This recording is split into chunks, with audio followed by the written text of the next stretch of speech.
Welcome to the Mindset Game podcast.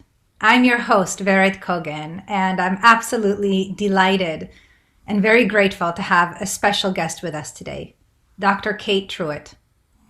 Dr. Truitt is a neuroscientist and clinical psychologist with an MBA in healthcare administration. She has dedicated her life to advancing the treatment of trauma and stress-related disorders. She is the founder and president of Dr. Kate Truitt Associates, which is a neuroscience-based group therapy practice in Pasadena, California. And she is the CEO of the Trauma Counseling Center, with offices throughout LA. And she has founded also something called Viva Excellence, which is there to provide cutting-edge training and seminars globally that bring together the newest advancements in the fields of neuroscience and resiliency, as well as stress and trauma treatments, which you're going to learn even more about today. Her clinical practice, scientific studies, and trainings are specialized in the treatment of PTSD, complex trauma, panic disorders, and anxiety, phobias, as well as other stress-related disorders. Dr. Truitt founded and is the chairman of the board of the Amy Research Foundation, which is a 501c3 organization to advance her research into the innovative treatment realm of neuroscience-based mental health treatment. She is also a certified trainer, as well as the global director of continuing education for the havening techniques, which is how I got to know her, because I too went through the certification process for havening techniques and have had the gift and the opportunity to learn from her. So, Kate, welcome to this show. I'm so grateful to have you with us today. It's a topic that so many of us need to hear. And so would you be willing to start us off with just a little bit of how you got into this incredible, meaningful work that you do? Yeah, it's always interesting hearing the bio read, and I'm like, that's me? Doesn't feel like that in my day-to-day life. Yeah, it's such a journey. Like so many of us, I had my own trials and tribulations in childhood, and I developed pretty intense social anxiety growing up. And when I went off to college, I found myself in a little safe harbor called rat labs, studying fear conditioning paradigms, something called conditioned taste learning. And I loved those rat labs. They were fabulous and really, really safe because rats, if you have social anxiety, they don't care. And what I realized was at an unconscious level, I was really trying to understand my own mind and do it in a way that was safe for me.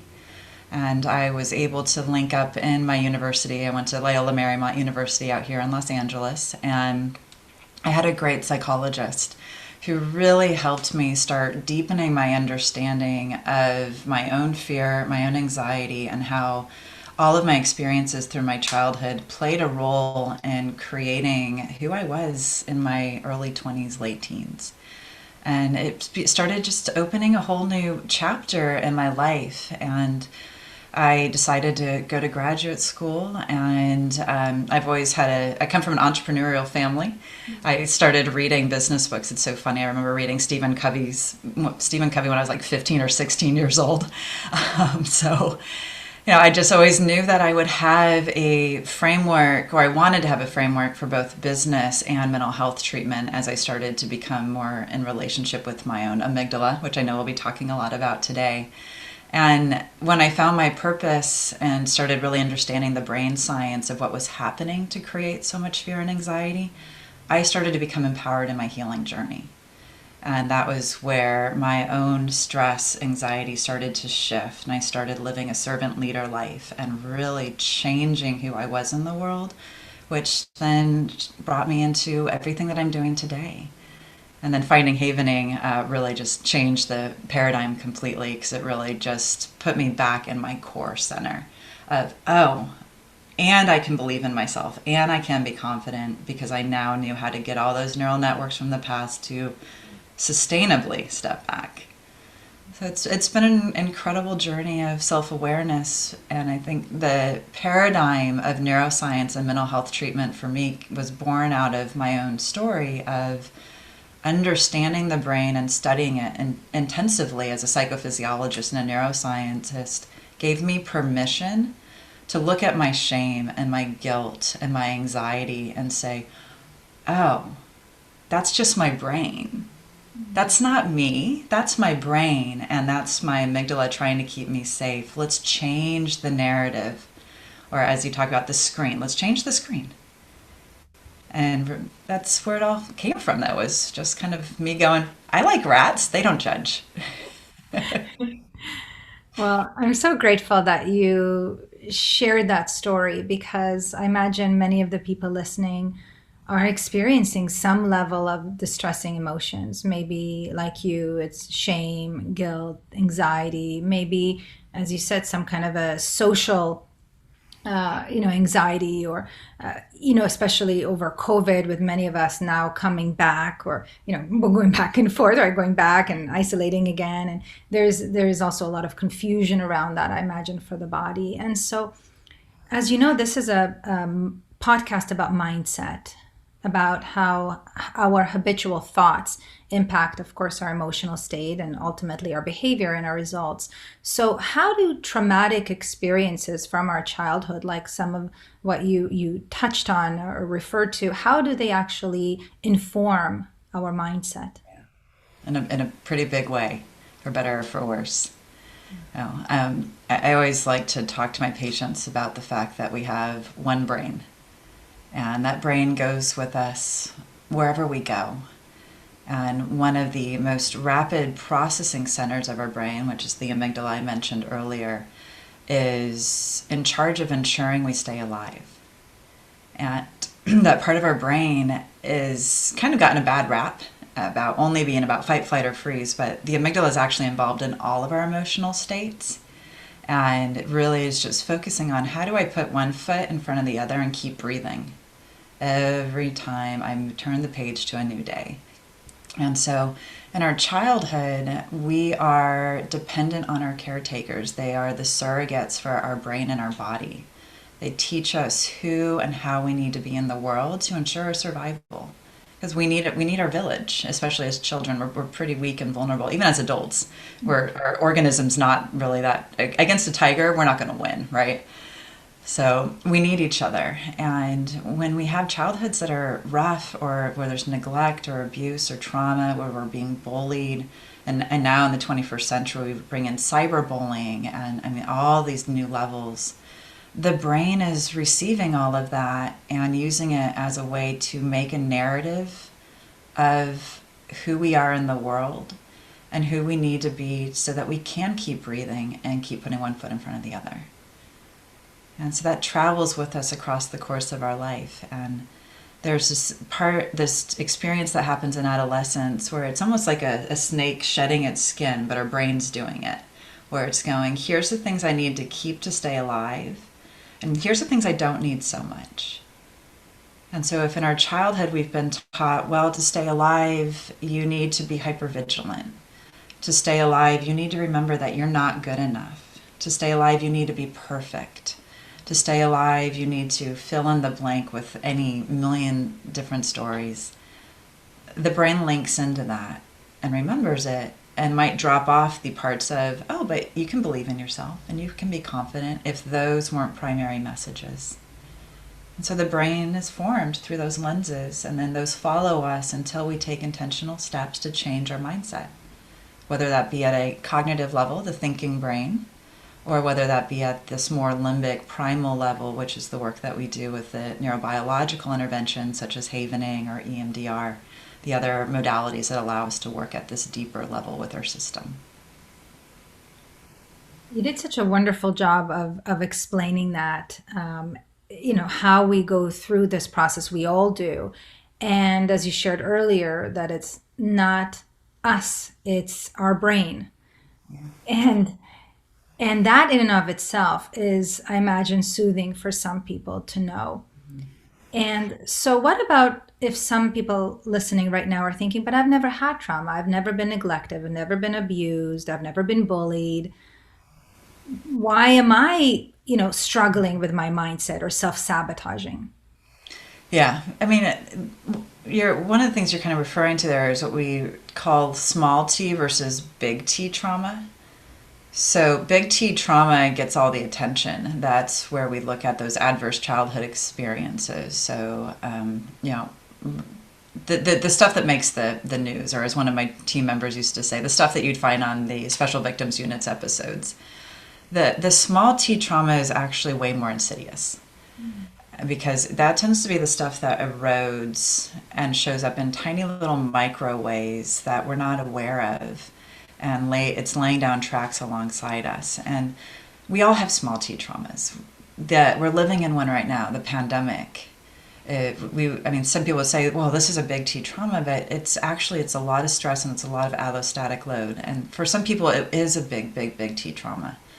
For those of us who are privileged enough to have a space where we can go home and work from home, and now we know, okay, we've got enough toilet paper, cool. It's an adjustment, and it's nervousness and it's vigilance, but it's not a big trauma encoding. And so what we know in general is life is hard. It doesn't have to be an SVU episode for our brain to go, I need to remember this. The system's always looking out for difficult things, and we're actually hardwired to do that. Our brain has something called a negativity bias, which means that we're looking for the hard things or the threats over the positive things. Why? Well, let's go back 70,000, 150,000 years ago. We needed to pay attention to a rustling in the bushes.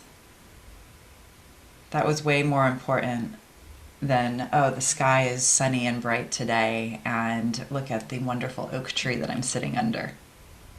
So we're hardwired for the hard stuff, whether or not we've had big stuff happen to us. And so what exactly is trauma? Like when you think about the brain, like what is it? Yeah, good question.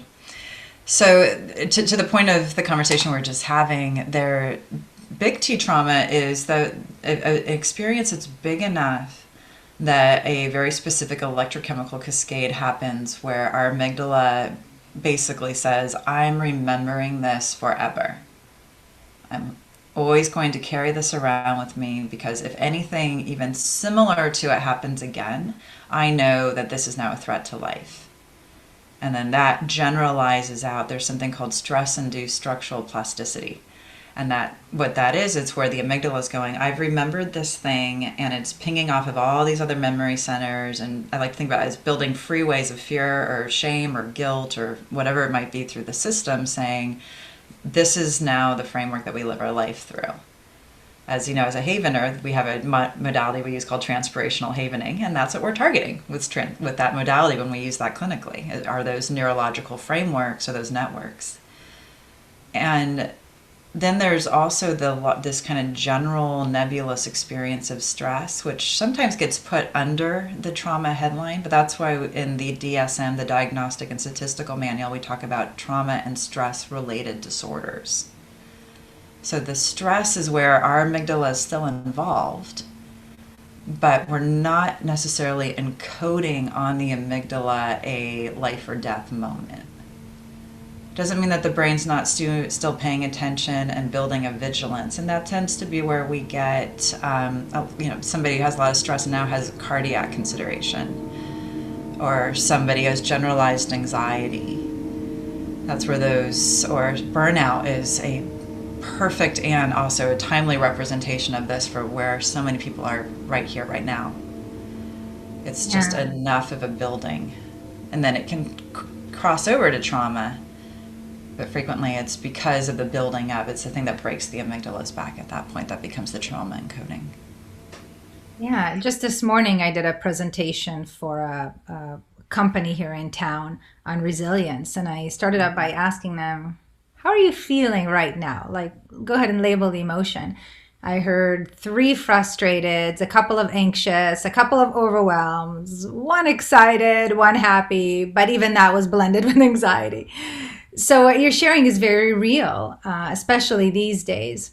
So can you give us an example of, like, when you talk about encoding and, when certain things tend to trigger an old trauma, can you give us an example of the kinds of things that you see and what that actually looks like? Well, so the encoding is what's known as an AMPR receptor. So it's a little glutamate receptor, just to get really scientifically geeky, that occurs on a specific nucleus of our amygdala and then links into other nuclei in our amygdala that then create that neural network with the stress-induced structural plasticity. What a trigger is when that AMPR receptor encodes. So the traumatic moment happens and the brain goes, hot dang it. I'm remembering this forever.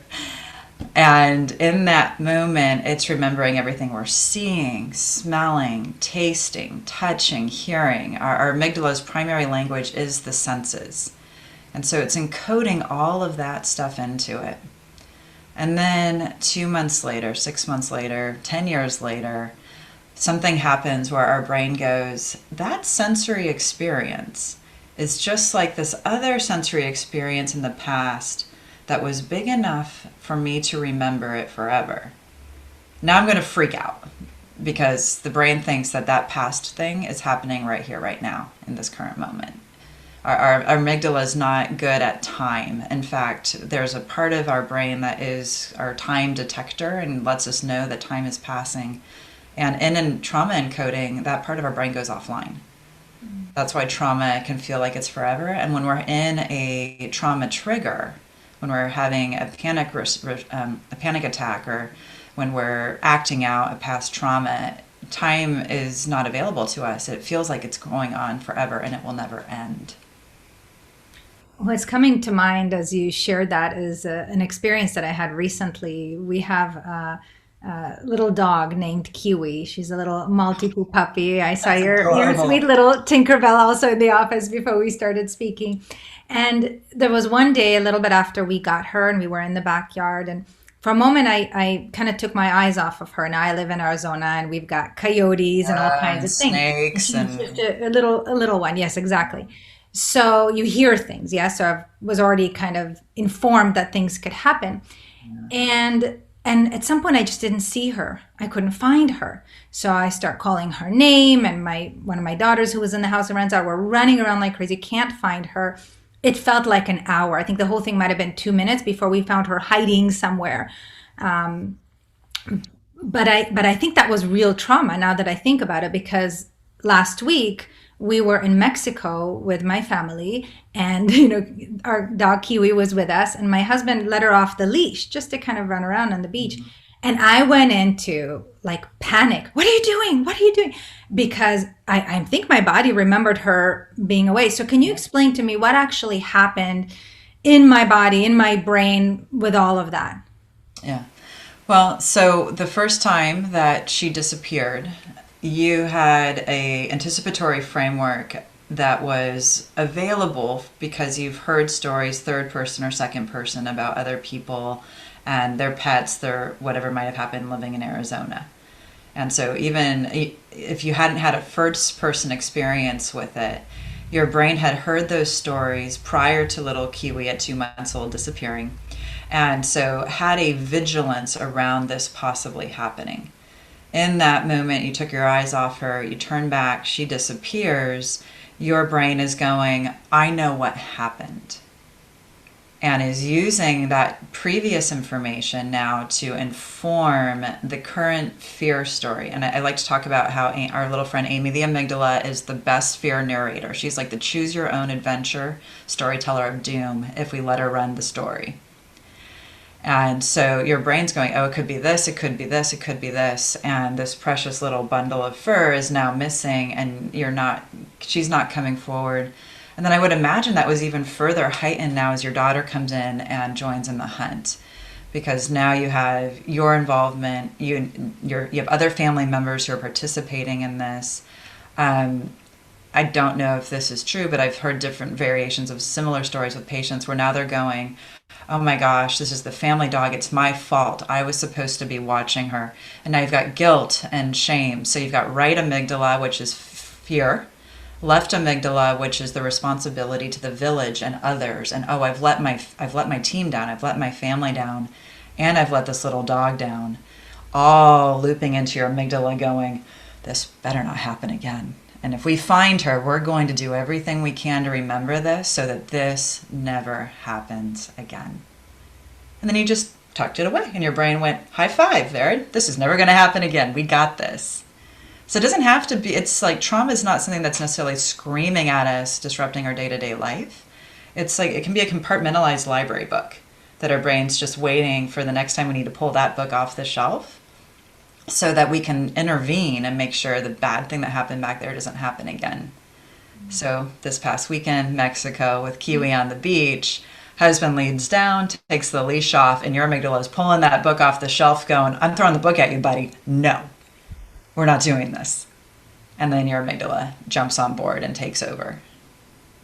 You nailed it. Every little part of that, totally. And I immediately went into, oh my goodness, what have I done? What is wrong with me? Why did I take my eyes off of her? And immediately saw these horrible images in my mind of all the bad stuff and full-blown panic. Yeah. And the brain's encoding all of that. And then because you came through on the other side, that's that high five. It's like an internal high five moment of whew, crisis averted, and we're remembering all of it.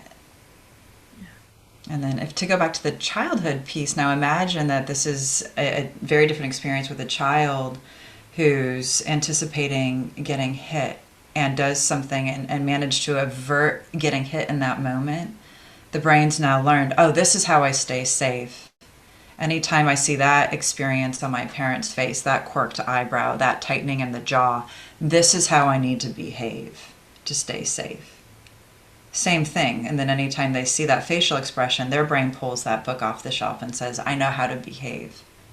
But unfortunately, it's not that pattern and that easy with children because the environment's constantly moving and shifting. Yeah. So one of the most common limiting beliefs that I see in this work that I believe everyone has to some degree is the either I'm not enough or I'm not good enough. Yeah. And so how does that connect to potential trauma from the past? What do you see in your work? Yeah. Well, can I ask you a question in response? Please, of course.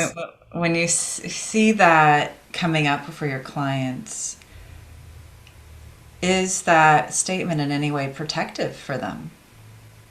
Absolutely. So I'll give you an example. One of the gentlemen that I'm working with now, very, very successful senior executive in a big company, and he, in our work, has shared with me that he just never feels good enough, and that for that matter, he never really even feels truly, truly happy. And so his pattern, in his case, started from early childhood. I of course can't share the details, but it's manifested as I need to work really hard. I need to serve people to add value in order to be revered, in order to feel proud. And that is, a survival mechanism. That is what has helped him to survive. And so whenever there is the opportunity to work really hard or to step in, he does that. And he's completely burnt out, depleted, overworked. Doesn't have presence with his family, with his children.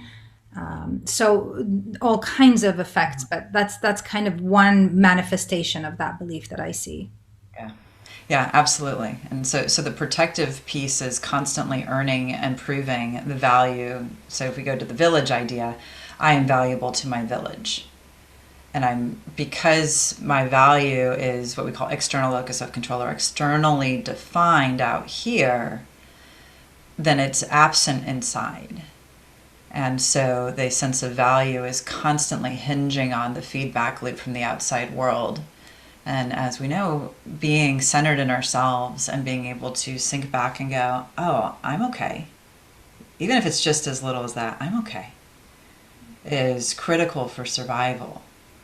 And so when we've been taught that we don't have that, perhaps that was never modeled for us, shared with us as a child, we were never given that messaging, because that is part of that attunement part in our early developmental years. Now, we can develop it. Secure attachment is actually a superpower. So what that means is a belief in self and knowing that we can be okay, securely attached to ourselves and others and be safe is really, really cool.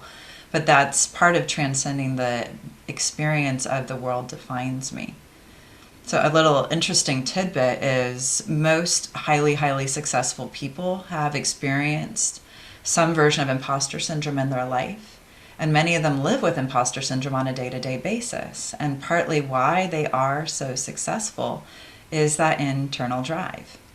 And if I was in my usual office, we're my home office today, but in my regular office, you would see behind me a wall of around 20 different diploma types of things. That is my version of constantly driving to prove I'm good enough, that I didn't navigate through until havening when I was in 2014, when I discovered havening. So we all have those things, and the feel of failure, our feeling not good enough, does have some really successful outcomes for some people. And that's where it really gets messy in the coaching or in the therapeutic process, because it's like, well, it's working for me, but it's also hurting me. Yeah, it's not sustainable, and from a health perspective, Yeah. and or from a connection perspective to family members and others that we care about typically.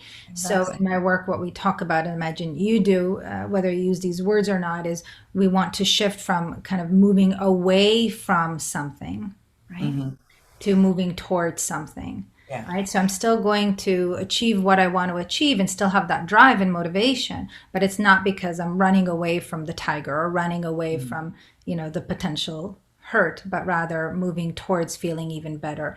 And when we release those trapped emotions or beliefs, typically we get to experience that shift. Yeah, leaning in is another great way to describe it.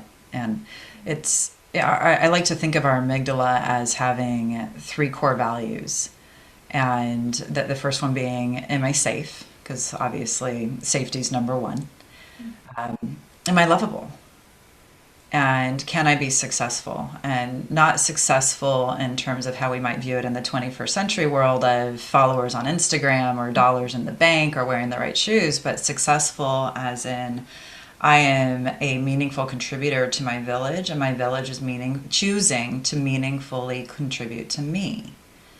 And our amygdala will figure out how to get those three things met, either from a survival lens or ideally, which is the work that we do, a thrive lens. But the survival, back to the idea that we're designed to look for hard things, is usually informed more by the stress and the anxiety and fear. And then our amygdala designs our mindset if that scary stuff is encoded in there, or the I'm not good enough belief is encoded there, because our amygdala designs our thought processes way before our thinking brain's invited to chime in on the conversation. So, what would you advise to people to become more conscious of those responses, those immediate responses, or perhaps the underlying beliefs or undercurrents, and also what to do when you become conscious of them? Yeah. Yeah, the habitual part is the hardest, as I know you know. And there's a great framework of when the first step to breaking a habit is catching yourself mid-habit. It's not saying I'm going to do it ahead. I'm not doing the thing, or I'm doing the thing. It's not doing afterwards going, I did it, I didn't do it. It's mid-habit. So if it's, I don't want to eat ice cream, and you're mid taking the bite going, oh, hot dang it, I'm eating the ice cream. And then reflecting on what are your intentional choices. But that is the hardest part. So one of the ways that we help our patients start to create space between the amygdala-informed automatic behaviors and the choices that they want to be making is a tool that we use called CPR for the amygdala. It's called Creating Personal Resiliency. I know you're familiar with it. And it's a very simple tool that involves the havening touch, which is just simply crossing your hands across your chest, resting your fingertips on the top of your shoulders, and moving your hands down your arms. So you're giving yourself a nice, loving hug. I like to call it a moving hug. So just shoulders to elbows, and repeat that motion. And then the other version, if you remember at the beginning of the pandemic, everybody was singing songs and washing their hands. They were all doing a version of CPR for the amygdala. It's called palm havening. And there it is. I know you know what these motions are doing are engaging specific little mechanoreceptors in our skin that have direct projections up to the brain-body connection part of our brain called the insula. Why is that important? Well, I mean, you could probably tell me. Why is that important? Why? What? Whether you explain it, because you explain it so well. When we're in a habit, we're just in automatic and we're not paying attention to the data of our brain or our body. And so when we start to engage the insula, we're inviting our brain and our body into a conversation with our intention. And then there's a chemical cascade that starts that releases serotonin and oxytocin. I know it sounds kind of shocking that just giving yourself a moving hug is going to do all this stuff. Believe me, I know it sounds a little shocking. But it creates this chemical cascade that downregulates the brain. So I like to think of the havening touch as downregulating the brain, just as breath work downregulates the heart rate. We're calming everything down. And then the CPR part, once we've started to calm the system down with the havening touch, is simply playing little brain games. And that can be anything from singing a childhood song like Itsy Bitsy Spider, or going A to Z places in the world. We always do a CPR for the amygdala exercise with my treatment team. So this morning we did A to Z, something we're grateful for every letter of the alphabet. And it's just a way to remind the brain of positive experiences when our amygdala is in a habitual pattern, or even worse, in an anxious pattern. So you don't have to be stressed out to do it. With our patients, when they're breaking habits, we say, let's do CPR for the amygdala like in the morning, at lunchtime, late afternoon, and in the evening. Because what you're doing is you're down regulating the system with intention. It takes about 5 minutes to do so that your thinking brain is more conscious and present with your day-to-day moments. And then you're building muscle memory, and most of our patients find they just start doing the palm havening touch throughout the course of their day. Anyways, you're grinning, so you know what I'm talking about. Yeah, because the system likes to be down-regulated. But behavior change takes intention, and we can get so caught up on judging ourselves or feeling bad about behavior change not happening. And the thing is, it's because our amygdala is running the show. And she loves patterns. Our brain likes to be an energy saver and a little bit lazy. And so we have to take some intentional action to calm it down. And that's a really great way to do that. In that space, then, we can lean in a little more freely into, oh, why was I going for the whiskey? Oh, because I'm really stressed out and I feel like I screwed up big time. Or filling whiskey with ice cream or pizza, or, crawling into bed in the middle of the afternoon, whatever. Binge watching Netflix, whatever it might be. Whatever coping skills not preferable. And then once you've identified that difficult thought, I always like to invite my clients to ask the same question that I asked you about your client earlier. How is this protective? All the mean, nasty, less than kind things we say to ourselves came to be because at one point in time our brain thought it would keep us safe to feel or think that way about who we are. And that's critical. And it's so profound because many of us hate that part of us, and in a way that part of us, as you said, is really just doing its best to protect us, to keep us safe, to follow the instructions we gave it at some point, to survive. And so I think this invites just a lot of compassion for all the parts of us. Yeah. Yeah. And I talk about Amy, I love that you're using the parts language, as our primary maternal protector.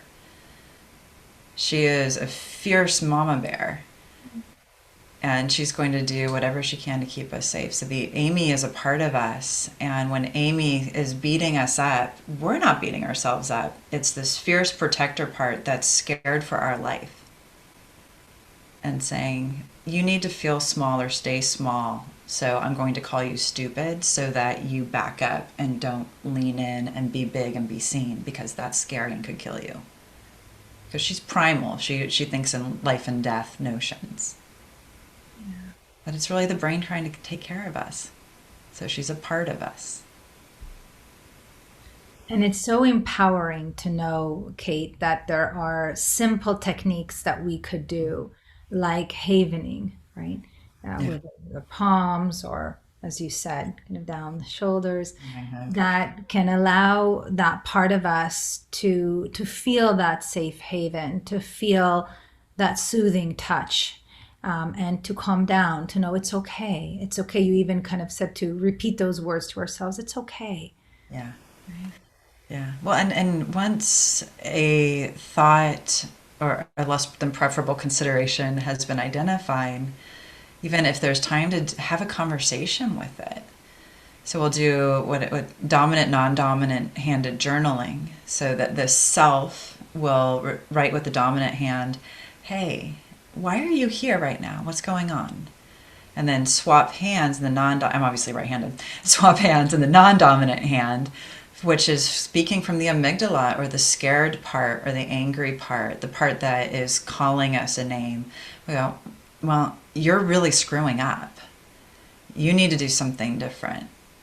And then swap back. Well, how can I help you? What do you need right now to feel safe? And it's a dialogue that is usually the dialogue that should have happened for the individual when they were a child, but didn't. What should have happened but didn't. Yeah, thank you, Kate. And what actually happens in the brain and body when we pause to have that conversation with these parts of ourselves? Yeah. We are, and the havening touch is really critical for this because of the down regulation. But you don't have to do it, but it does enhance the opportunity for the brain to be more permissive to this experience. But once you start having the conversations, a simple way to explain it, it's as though we're re-narrating the story. We're laying down new possibilities for what should have been but wasn't. What would we like the story to become? At our core, we're narrative creatures. We're storytellers and we're meaning makers.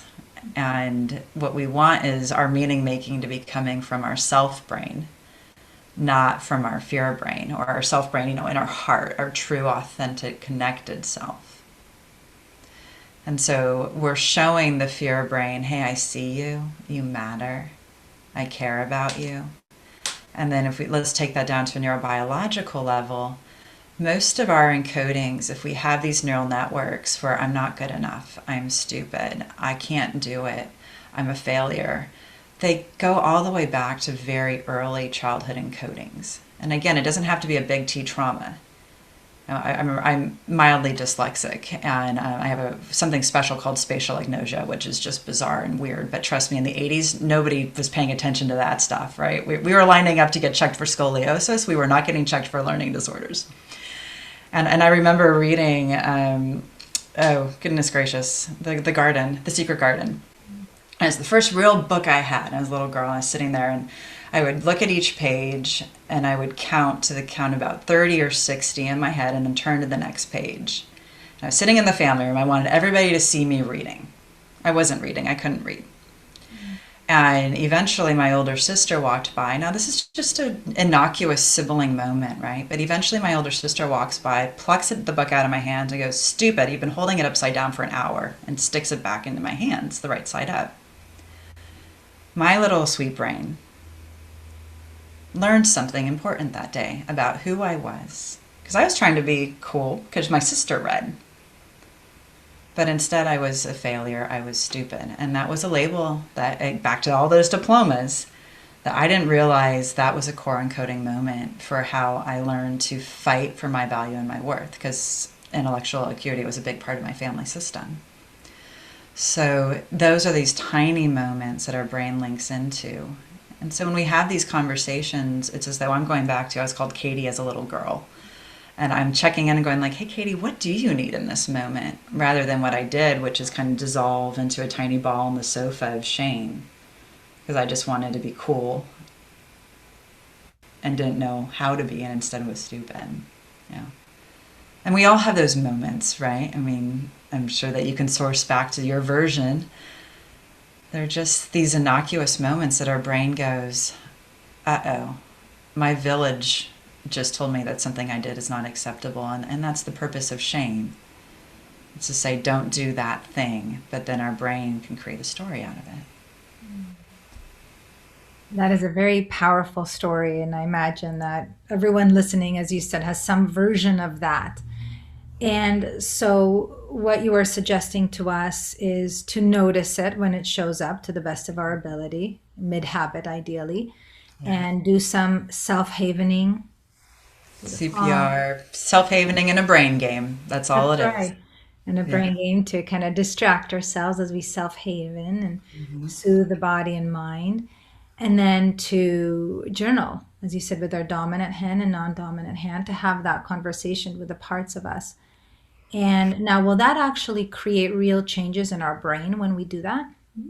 Yeah, because we're restructuring the priority. So our amygdala has two pieces to it. It has a right, I mean, everything in our brain is dual. And so there's a right amygdala and a left amygdala. Our right amygdala forms first, and that's what gets all the press, fight, flight, or freeze. And our left amygdala starts coming on board later, and it's all about safe other and the village and connectedness. And like I said, our amygdala is involved in all of our emotional states. So if we can let the system know it's safe, then the right amygdala steps back and the electrochemical cascade from the self-havening touch can start to delink or soften those encoded receptors. And in the clinical space, as you know, we actually are depotentiating those receptors, doing deeper work. But even in just doing these little at-home exercises, it's as though you're taking layers off of the encoded receptors and putting in new pathways for the brain, and I call them new possibilities. Let's look at what it would be like to lean in with curiosity. Curiosity and fear, they don't go well together. Our brain has a hard time holding both. Same with compassion and fear. Same with gratitude and fear. So the more we can link into those experiences, and I have a YouTube channel where if somebody's looking to break habits with unhealthy coping skills, we actually did an entire series that walks through, I think there's even PowerPoints, how to walk through and break up these little micro habitual moments with the havening touch and a whole variety of different additional exercises along with one we just described. But there's a whole lot of ways that we can lean in with self-compassion. And in effect, kind of say, what did my child self really, really need? So that my brain can step back and say, I no longer need to whip myself with shame or call myself names. There's no point. Instead, I can actually say, oh, wow, I'm okay. Thank you so much, Kate, for all of the wonderful love and gifts that you've shared with us today. And I'm grateful that you have this incredible YouTube channel. I'm very familiar with your videos. I share them with all my clients. And how can people learn, first of all, access that channel? And also, how can people learn more about you, the various organizations that you run, your center? How can people engage with you? Yeah, so the YouTube channel, obviously, it's Dr. Kate Truitt, although there's a lot of content on there from different team members. In fact, today we're posting one that's a parenting interview that we just did as parents are navigating this unique pandemic school world. So that'll be dropping in just a minute. We also have videos for children, everything from ages 4 to 8, little introductory videos for the little ones up to high school, and specific guided practices designed for children. And those are being integrated in several school districts nationwide, which is really exciting.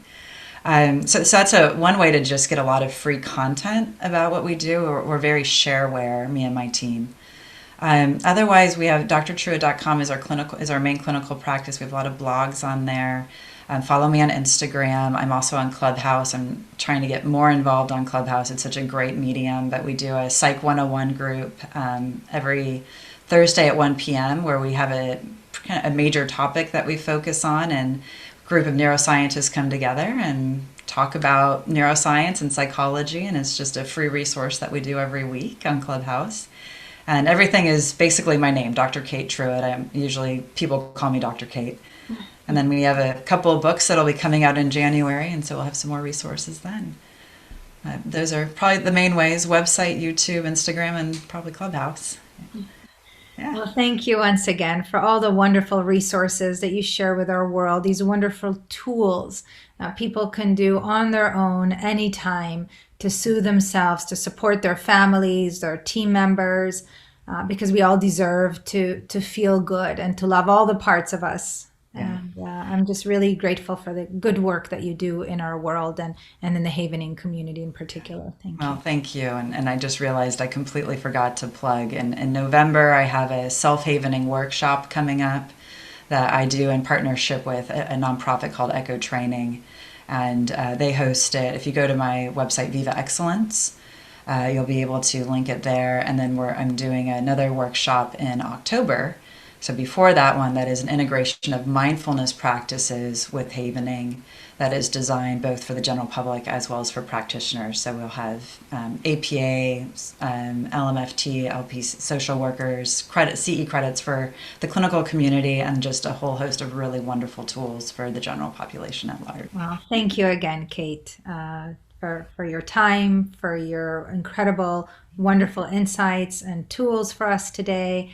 And I wish you continued success and joy in everything that you do. Well, and same to you, Vera. Thank you for this incredible resource that you're providing to the community. It's an honor to be a part of your podcast, and I look forward to continuing to collaborate.